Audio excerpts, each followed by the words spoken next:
இன்றே டவுன்லோட் செய்து உங்கள் ஃபேவரட் ஷோக்களை என்ஜாய் பண்ணுங்க.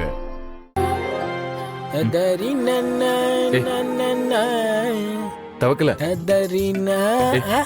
அண்ணா இங்க வா. என்னண்ணே என் பாட்டு ரொம்ப பிடிச்சி போச்சா? உங்களுக்கு தனியா பாடி காட்ட தானே கூப்பிடுறீங்க? ஆமா, வா வா உள்ள வா. அப்படியா? அண்ணன் கிட்ட நீ பாடி காட்டி சரிகமா பால சேர்ந்துட வேண்டியதான். என்ன விஷயம் சொல்லுங்க அண்ணே. டேய் அது அது வந்து என்னண்ணே என்கிட்ட சொல்றதுக்கு உங்களுக்கு என்ன யோசனை? என்ன விஷயம் சொல்லுங்க. ஒண்ணு இல்லடா. அப்ப நான் போகட்டே. இருடா, நீ எந்த ஃப்ளைட்டை பிடிக்கிறதுக்கு இவ்வளவு அவசரமா போயிட்டு இருக்க? சரி, எனக்கு ஒரு ஹெல்ப் பண்றியா? என்னண்ணே ஹெல்ப் அது இதுன்ட்டு சொன்னா செஞ்சுட்டு போறேன்.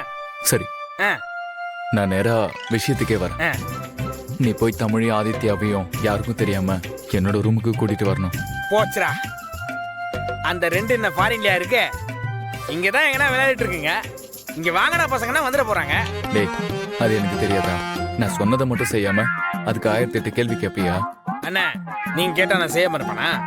அதுங்க ரெண்டும் உங்க பிள்ளைங்க, எதுக்கு யாருக்கும் தெரியாம கூட்டு வரணும்? அது சொன்னா புரியாது. எனக்கு என்னமோ தமிழ்கிட்டயும் ஆதித்யா கிட்டயும் நிறைய பேசணும்னு தோணுது. அவங்களுக்கு என்ன பிடிக்கும் பிடிக்காது, அவங்களுக்கு லைஃப்ல படிச்சு என்னவா வரணும், இந்த மாதிரி எந்த விஷயமுமே எனக்கு அவங்கள பத்தி தெரியல. அது எல்லாத்தையும் நான் தெரிஞ்சுக்கணும். ஒரு அப்பாவா நான் அவங்களுக்கு நிறைய விஷயம் பண்ணணும்னு நினைக்கிறேன். புரியுதுண்ணே. முன்ன மாதிரி அவங்க கிட்ட வீட்டில் என்னால ஃப்ரீயா பேச முடியல. போதாததுக்கு சுதாகருக்கும் மித்ராவுக்கும் நான் குழந்தைங்க கிட்ட பேசினாலே பிடிக்கல. அதனால அவங்க ஏதாவது சொல்லிட போறாங்கன்னு நினைச்சு குழந்தைங்களை என்ன அப்பான்னு கூப்பிட வேண்டாம்னு சொல்லி வச்சிருக்கேன். தெரியும்ண்ணா.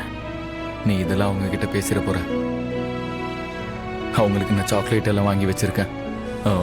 சரி, நீ போய் அவங்கள யாருக்குமே தெரியாம கூட்டிட்டு வா. அதுதான் ரொம்ப முக்கியம். முக்கியமா சுதாகரும் மித்ராவும் பாத்திரக்கூடாது. ஓகேண்ணா, இப்போ போய் கூட்டு வரேன். என்னடா கூட்டிட்டு வர சொன்னீங்க சரி, ஆனா என்ன சொல்லி கூட்டு வர்றது? டேய், இதெல்லாமாடா சொல்லி கொடுக்கணும்?